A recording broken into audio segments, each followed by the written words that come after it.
Hello, my name is Alexander Michulin, and I'm the creative director on Skyforge. My name is Eric DeMilt. I'm a development director at Obsidian Entertainment. Skyforge is a new generation game where the player becomes immortal and, as they perform heroic deeds, eventually a god.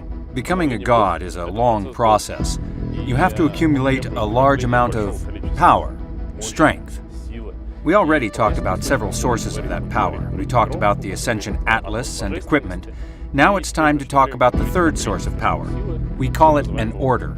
The order system is something I'm very excited to be talking about. It embeds the idea of becoming a god, gaining your followers, developing them, sending them out on missions, enlightening them, all that stuff, deeply into a gameplay system. Player's done enough heroic stuff to start becoming a legend himself and gain followers. These followers will erect a statue to you in the Hall of Greatness, right? Of the tens of thousands of followers you may have, eventually millions at high prestige levels.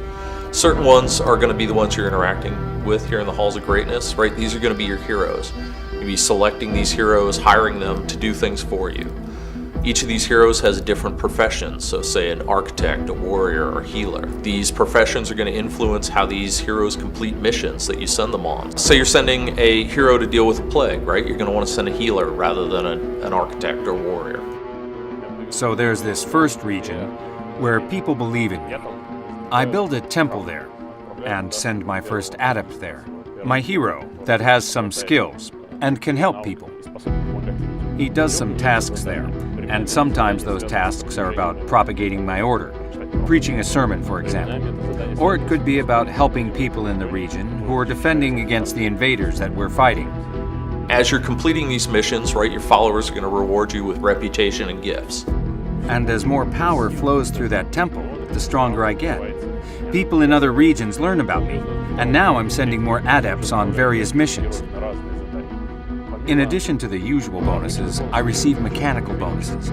For example, my attacks become more powerful because more people believe in me, or I gain unique abilities from every region or chapel. In addition to all the gameplay and system benefits of the order system, we wanted to make sure that it was something that was visible and tangible to players in the game world. So in the same way that getting your god form is more than just a buff or a title, right, it's something visible, you've got this awesome looking god form, you're floating above other players. We wanted to do the same thing for people with the order system.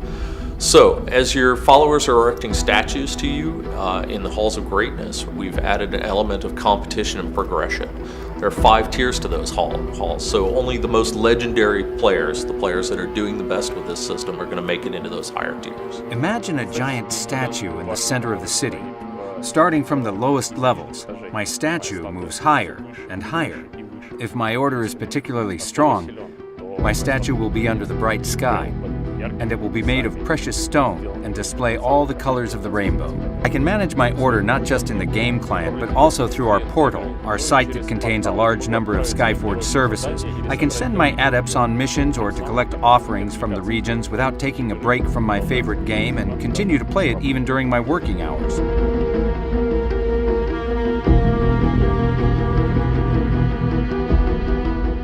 We could talk about the order for a while. It's a huge system that we'll talk more about in the future, but for now, let's stop here. Stay tuned for news and updates as we talk more about these gameplay systems. Follow us on your favorite social channels, and we're looking forward to seeing everybody in the beta.